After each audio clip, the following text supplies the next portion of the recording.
Berikut kita akan membahas beberapa kasus yang berkaitan dengan farmasi klinik. Soal nomor 1. Terapi obat pada pasien lansia.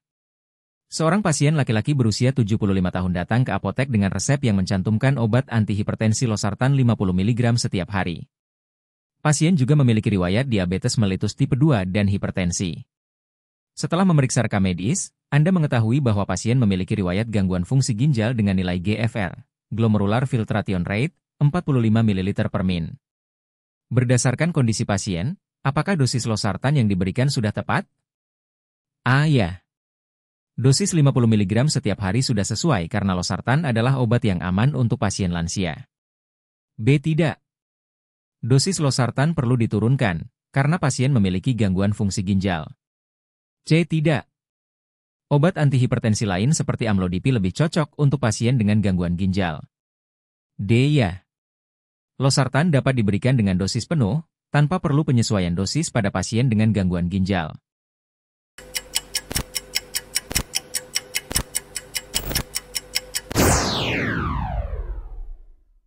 Jawabannya adalah B. Tidak, dosis losartan perlu diturunkan, karena gangguan fungsi ginjal dapat meningkatkan kadar obat dalam darah, yang berisiko menyebabkan efek samping. Pada pasien dengan gangguan ginjal, dosis losartan perlu disesuaikan.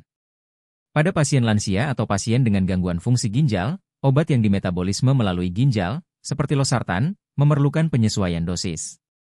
Losartan memiliki risiko akumulasi pada pasien dengan penurunan fungsi ginjal, yang dapat meningkatkan kemungkinan terjadinya efek samping seperti hipotensi, hiperkalemia, atau gangguan fungsi ginjal lebih lanjut. Oleh karena itu, pada pasien dengan GFR rendah, dosis losartan biasanya perlu dikurangi untuk mencegah efek samping yang merugikan. Soal nomor 2. Interaksi obat pada pasien diabetes mellitus.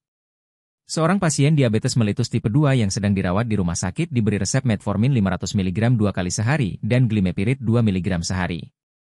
Pasien juga mengonsumsi obat simvastatin untuk dislipidemia. Setelah 2 minggu terapi, pasien mengalami hipoglikemia, kadar gula darah rendah, yang sering. Berdasarkan pengamatan Anda, apa yang menjadi penyebab utama terjadinya hipoglikemia pada pasien ini? A. Interaksi antara simvastatin dan metformin yang menyebabkan peningkatan kadar gula darah. B. Interaksi antara glimepirid dan metformin, yang dapat menyebabkan penurunan kadar gula darah secara berlebihan. C. Penggunaan glimepirid yang terlalu tinggi dosisnya, meskipun tidak ada interaksi dengan obat lain. D. Kombinasi antara simvastatin dan glimepirid, yang menyebabkan gangguan metabolisme glukosa.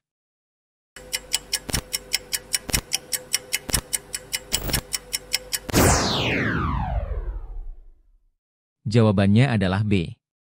Interaksi antara glimepirid dan metformin dapat menyebabkan penurunan kadar gula darah yang berlebihan, hipoglikemia, karena kedua obat tersebut bekerja untuk menurunkan kadar glukosa darah. Penting untuk memantau gula darah pasien secara rutin dan menyesuaikan dosis obat. Glimepirid adalah obat antidiabetes oral golongan sulfonilurea yang meningkatkan sekresi insulin dari pankreas. Metformin, di sisi lain, bekerja dengan meningkatkan sensitivitas sel terhadap insulin dan mengurangi produksi glukosa oleh hati. Kombinasi kedua obat ini seringkali efektif untuk mengontrol gula darah pada pasien diabetes, tetapi mereka juga memiliki risiko meningkatkan efek penurunan gula darah, hipoglikemia. Jika pasien tidak mengatur pola makan dengan baik atau jika dosis tidak tepat, hipoglikemia bisa terjadi.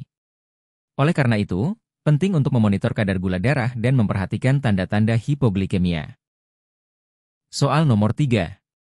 Monitoring efek terapi obat pada pasien gagal jantung. Seorang pasien dengan gagal jantung kongestif mendapatkan terapi dengan furosemid 40 mg per oral sekali sehari dan enalapril 5 mg 2 kali sehari. Setelah 2 minggu terapi, pasien mengeluh merasa pusing, lemah, dan sering buang air kecil. Pemeriksaan menunjukkan tekanan darah 90-60 mmHg dan kadar kalium darah 3,2 mg/kg. Apa yang harus Anda lakukan berdasarkan kondisi pasien? A. Menghentikan penggunaan enalapril dan mempertimbangkan obat antihipertensi lain yang lebih aman. B. Mengurangi dosis furosemid untuk mencegah dehidrasi lebih lanjut dan memantau kadar elektrolit. C. Menambah dosis furosemid untuk mengurangi edema, karena pasien membutuhkan pengurangan cairan tubuh lebih lanjut. D. Memberikan tambahan kalium untuk memperbaiki kadar kalium darah yang rendah dan mengurangi gejala lemah.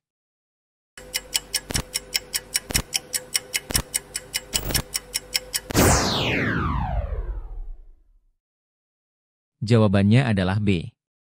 Mengurangi dosis furosemid untuk mencegah dehidrasi lebih lanjut dan memantau kadar elektrolit. Furosemid adalah diuretik yang dapat menyebabkan kehilangan kalium dan dehidrasi, yang berkontribusi pada penurunan tekanan darah dan kadar kalium rendah pada pasien. Furosemid adalah diuretik yang digunakan pada pasien dengan gagal jantung untuk mengurangi kelebihan cairan, edema. Namun, furosemid juga dapat menyebabkan dehidrasi dan penurunan kadar elektrolit seperti kalium. Dalam kasus ini, kadar kalium yang rendah, 3,2 mgkg, dan tekanan darah yang rendah menunjukkan bahwa pasien mungkin mengalami efek samping dari diuretik tersebut. Mengurangi dosis furosemid akan membantu mengurangi efek dehidrasi dan gangguan elektrolit, sementara memantau kadar kalium sangat penting untuk mencegah komplikasi lebih lanjut. Soal nomor 4. Pengelolaan obat pada pasien dengan asma. Seorang pasien perempuan berusia 25 tahun datang ke apotek dengan resep yang mencantumkan salbutamol inhalasi 100 mikrogram 2 kali sehari dan fluticasone inhalasi 250 mikrogram 1 kali sehari untuk pengobatan asma. Pasien mengeluhkan serangan asma yang masih sering terjadi meskipun telah mengikuti terapi dengan baik. Apa yang harus Anda lakukan untuk memastikan terapi asma pada pasien ini lebih efektif? A. Memeriksa teknik inhalasi pasien dan memastikan bahwa pasien menggunakan inhaler dengan benar. B. Meningkatkan dosis fluticasone karena serangan asma sering terjadi. C. Mengganti salbutamol dengan obat penghambat beta lebih kuat untuk mengatasi serangan asma. D. Menghentikan penggunaan salbutamol dan menggantinya dengan bronkodilator oral untuk mengatasi serangan asma.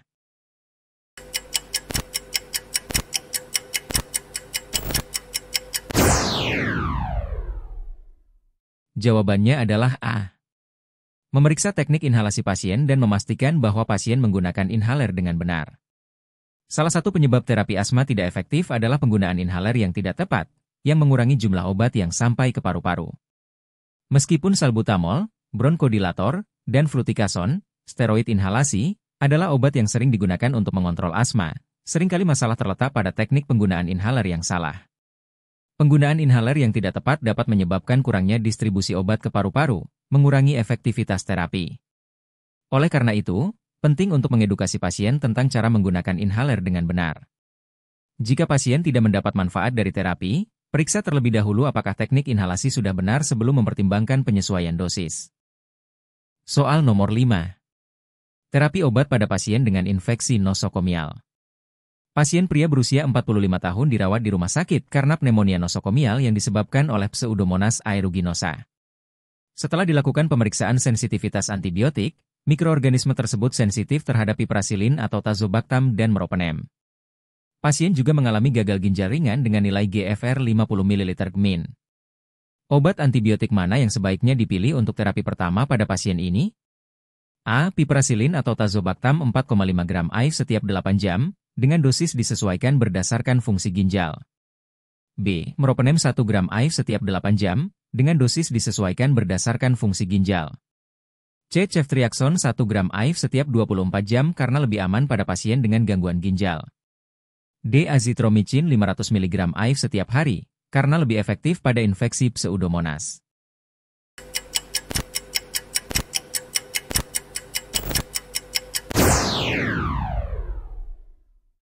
Jawabannya adalah B.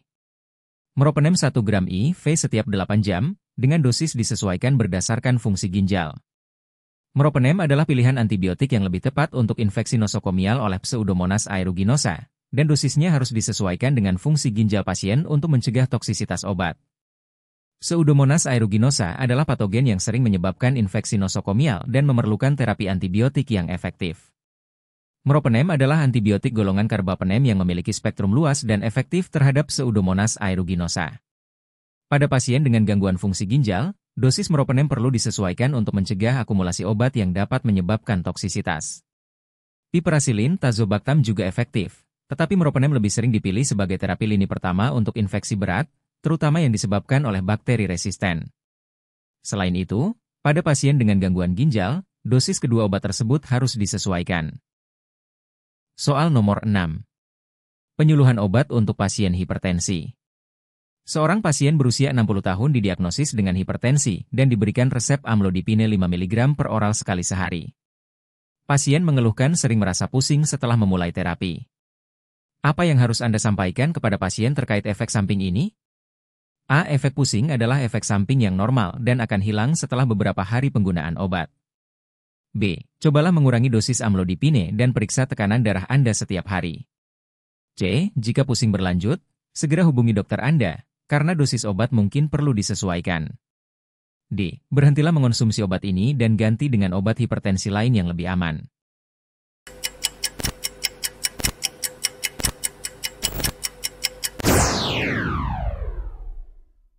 Jawabannya adalah C. Jika pusing berlanjut, segera hubungi dokter Anda, karena dosis obat mungkin perlu disesuaikan. Amlodipine adalah antagonis kalsium yang dapat menyebabkan penurunan tekanan darah berlebihan pada beberapa pasien, dan dosis atau terapi lain mungkin perlu disesuaikan untuk mengatasi efek samping. Amlodipine adalah antagonis kalsium yang bekerja dengan melebarkan pembuluh darah dan menurunkan tekanan darah. Efek samping seperti hipotensi postural, pusing saat berdiri, bisa terjadi, terutama pada awal terapi. Pusing bisa disebabkan oleh penurunan tekanan darah yang terlalu cepat atau terlalu kuat. Jika pasien merasa pusing secara terus-menerus, dosis amlodipine mungkin perlu disesuaikan. Namun, yang terpenting adalah memonitor tekanan darah pasien secara berkala dan mengajarkan pasien untuk berdiri secara perlahan untuk mengurangi risiko pusing.